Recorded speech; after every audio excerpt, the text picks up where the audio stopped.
Yeah, we're back on the SportsMax zone, and Caribbean athletes are in for a packed weekend with many set to compete at two major meets starting in Miami. The second leg of Michael Johnson's Grand Slam track series. Jamaica's Oblique Seville and Akeem Blake will contest the short sprints, 100 and 200 meters, alongside Kingston Slam champion Kenny Bednarek of the USA. In the women's long sprints, 200 and 400, Nikisha Price and Stacey Ann Williams face Olympic 400-meter champion Marilady Paulina and American Gabby Thomas, who took the Kingston Slam. Kira Nugent and Megan Tapper step into the women's short hurdles. That's 100-meter hurdles. That event, I think, just completed. And the 100 flat events, with Tapper filling in for Tokyo Olympic champion Puerto Rico's Jasmine Camacho Quinn. Another Jamaican, Rashawn Clark, the tall man, will line up against Kingston long hurdles champion Alison dos Santos of Brazil over 400 hurdles and the 400 flat, while in the women's long hurdle, Sharon Salmon and Antoinette Knight will battle the outstanding Sydney McLaughlin Levrone. The men's long sprints, 200 and 400, will have Bahamian Stephen Gardner challenging Kingston winner Matthew Hudson-Smith of Great Britain and Trinidad and Tobago's Jareem the Dream Richards. And St. Vincent and the Grenadines, Shafiq Maloney, will make her slam debut competing in the short distance. That's the 800 and the 1500 middle events. The three-day meet is already underway, and I think we do have a result, Ricardo, on that 100 hurdles for women, and a victory for Masai Russell, 12.17. Wind reading fine, which means that's just 0.05 of a second outside Toby Amason's world record. Yeah, so the wind reading a positive 2.0 meters per second, right on the allowable limit. Yeah. Sensational American record, as you pointed out, second fastest in the history of the sport. So significant. The place times were pretty quick as well in that race, with the Jamaican Akira Nugent finishing in third position at 12.34, her fastest time this season, with Tia Jones 12.19 finishing in second position. So some terrific place times. Kendra Harrison, the American former world record holder, fourth in that race at 12.40. Megan Tapper 12.50. So we're talking about a seriously quick race here. And when you consider that this did not have the Olympic champion of 2021, Jasmine Camacho Quinn, who she probably would have gone pretty quick here as well. Yes, sensational stuff. Alison dos Santos won the men's 400 hurdles as well at 47.97.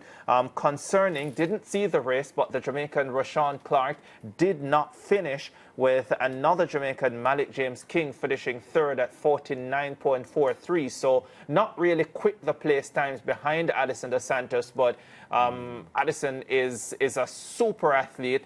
And I suspect if you probably had like a crosswind or the athletes running into the wind, either down the back stretch or coming home, it would impact the final time, because I do believe Alison is in better than 47.9 shape, and so too those who were behind him, but still some quality running.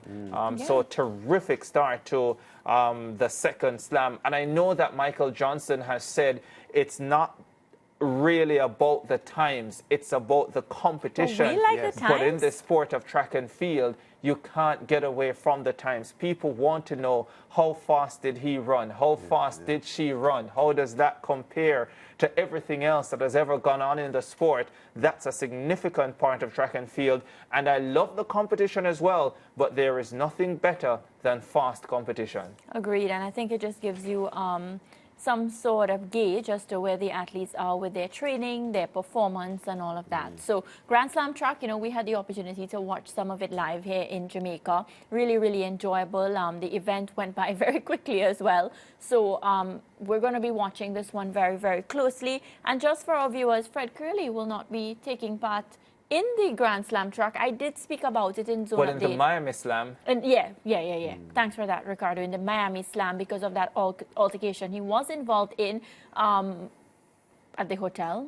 You say altercation, that's a whole saga. That is a whole saga. And Fred Kerley has gotten himself in a lot of hot water in recent weeks and months as well. I'm not sure what to refer to her as anymore because I'm not sure of the status, whether it's his wife still or ex-wife, but she came out publicly some months ago, and as the youngsters would say on social media, she was spilling tea, and here it is that at the Grand Slam Track Hotel, based on what is being reported, there's a confrontation involving his girlfriend, ex-girlfriend, boyfriend of ex-girlfriend, and it just seems all very messy. It's interesting, only a few days ago, a man I have tremendous respect for as a track and field analyst, Atta Bolden, was speaking about Fred Kerley, and he was suggesting that Fred Kerley seems to thrive off the mess, essentially, because don't forget that in 2021 he switched from the 400 meters down to the 100 meters, and everybody was saying, what on earth are you doing, Fred? Why are you leaving an event that you're so good at to come and challenge these fast guys at 100? And he won an Olympic silver medal. And then last year, let's not forget all the chaos leading into the US trials, leading into the Olympic Games. He switched shoe companies about 3 or 4 times, fell out of the blocks at one meet and didn't finish. Somehow he managed to make the US team, and then he was on the podium in Paris as well. So who knows? He did say last year that he would break the world record. With all the chaos that's going on in his life, he might just run 9:49 sometime this year. No, but if he gets a chance, because right now he's behind bars, so I'm a bit concerned. But once he gets the opportunity... Well, one thing he can work on there is core. Which is very important. Which is Lance, very over important. to you. Anyway, the 3-day meet, as we said, is already underway. There's track and field going on tomorrow as well in China, because the Shanghai Diamond League meet will be the next stop on the circuit for the Diamond League Series. Jamaica's Danielle Williams returns to the 100-meter hurdles, fresh from her win in Xiamen, lining up against a formidable field featuring Nigeria's Toby Amusan, and that is the world record holder, of course, plus the Americans Nia Ali, Tonya Marshall, as well as world indoor champion Devine Charlton of the Bahamas, who is looking to recover after a tough outing last week. Now, in the men's triple jump, Jamaica's Jordan Scott is back in action after a personal best, 17.27 meters, to win last weekend. Meanwhile, Olympic silver medalist Kishane Thompson makes his highly anticipated season debut in a scorching 100-meter lineup that includes American Christian Coleman, Letsili Tiboko of Botswana, Ferdinand Omanyala of Kenya, and fellow Jamaican Rowan Watson. The men's 110-meter hurdles promises drama. Jamaica's Hansel Parchment and Rashid Broadbell taking on the red-hot Cordell Tinch, who ran a world-leading 13.06 to win in Xiamen. Another Jamaican Olympic finalist, Orlando Bennett, also joins in the fray. Grenada's Kirani James will contest the men's 400 meters with Olympic champion Quincy Hall of the USA in the lineup. And Natoya Gould-Toppin will be contesting the 800 meters for women with fellow Jamaicans Wayne Pinnock and Tajay Gale set for competition in the long jump as well. Now, 2019 World Championship silver medalist Jamaica's Daniel Thomas Dodd will contest the women's shot, and British Virgin Islands star athlete Kyron McMaster will go up against world record holder Karsten Barholm in the loaded 400-meter hurdles field. So the Diamond League won the series, remains in China after being in China for the opening leg, and some big name athletes competing here. And because, Ricardo, Kishane Thompson races so sparingly, you can't help but feel excited when you see him lining up for a meet like this and knowing his quality. Yeah? Yeah, he raced 3 times earlier this season. Those were all at 60. One outdoor race, twice in one day indoors. And we were expecting him to compete at the World Indoor Championships. He decided against that. Well, his coach, Stephen Francis, decided against that, said he had a slight injury and he was withdrawn late from the Jamaica team. Yes. And here's his first 100 race. Well, he did have one after the Olympics that he didn't finish.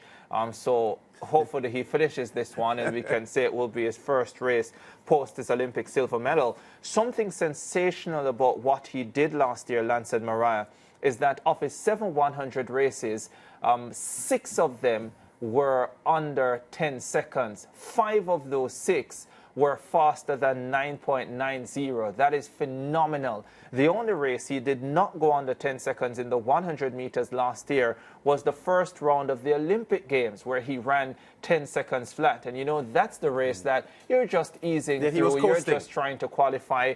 There's no need to do anything special there. The South African has been in splendid form this season, Simbine, like he has been most early season campaigns. He finally got a medal at the World Indoors when he finished 3rd. So I think it makes for a really good race. I am so excited to see what form Kishane is in, because it's a big year for him. It's a big year for him.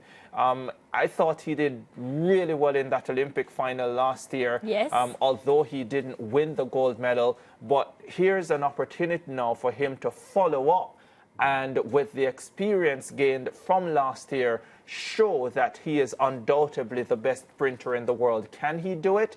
I guess we'll get a glimpse tomorrow. Yeah, he is the highlight of this, well, tomorrow's events for me, for sure. I've already set my alarm and all of that. But another one of the athletes that I'm looking forward to is Danielle.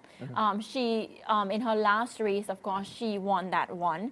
So I'm looking forward to see how she does as well. You know how I treat the women's 100 hurdles? Good. It's like the WTA. It's like WTA tennis on the women's side. Every single tournament, every single race, just throw them all in a hat and pick something out, and it doesn't matter. Because they're all so good. Because they're all so good. The fields are all so competitive, and you just never know who is going to win. And you'll have somebody. The month of May belongs to them, and then it's June, it's somebody else. By July, it's somebody else. And by the time you get to the World Championships in August, it's somebody completely different. When Danielle, for example, won the last world title, she hadn't won a race all season. She hadn't won a race all season. That was a huge upset. And she won the World Championship final out of nowhere in lane number 1. So that just gives you an idea of what the women's 100 hurdles is like. In my opinion, it is an upset when the favorite wins in this race. Yeah, for sure. And as you say that, upset when the favorite wins, Jordan Scott, he won a triple jump in his last event. And this time, Ricardo, I think the field is a lot more competitive when you think about it. So I feel like this triple jump event, you'll get an opportunity to see if there's an upset or if he's as good as we think he is. Yeah, I'm really happy for Jordan Scott, because I think he's achieved a few important things already this season. He went to the World Indoor Championships. He finished 4th there. He won last weekend in the first Diamond League. But importantly, he's also qualified for the World Championships in Tokyo, Japan. And that's now one thing that he doesn't have to worry about. And for field event athletes especially, it is so significant when you don't have to be concerned with hitting the qualifying mark for global championships. So he will be able now to jump with a certain level of freedom. He will be able now to work on things in training with the confidence that you don't necessarily have to go out there week in, week out and put down these massive marks. He can now focus on getting himself ready, one, for the Jamaica Nationals, but then for the September World Championships. You know, I'm so proud of this youngster.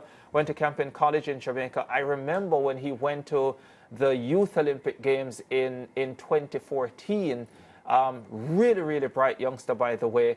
And, you know, I thought maybe he would have come through a little bit earlier than he has, but it doesn't always happen that way. And the fact that he's persevered, I think, is a significant feather in his cap. And I know it hasn't been easy for him, both from a physical standpoint and a financial standpoint, but here he is, and he's gotten his breakthrough, and he's doing well. Yeah, up on a break again, team. One thing we know for sure is... We're taking so many breaks. We have to. We have a lot of sponsors, you know. Break time.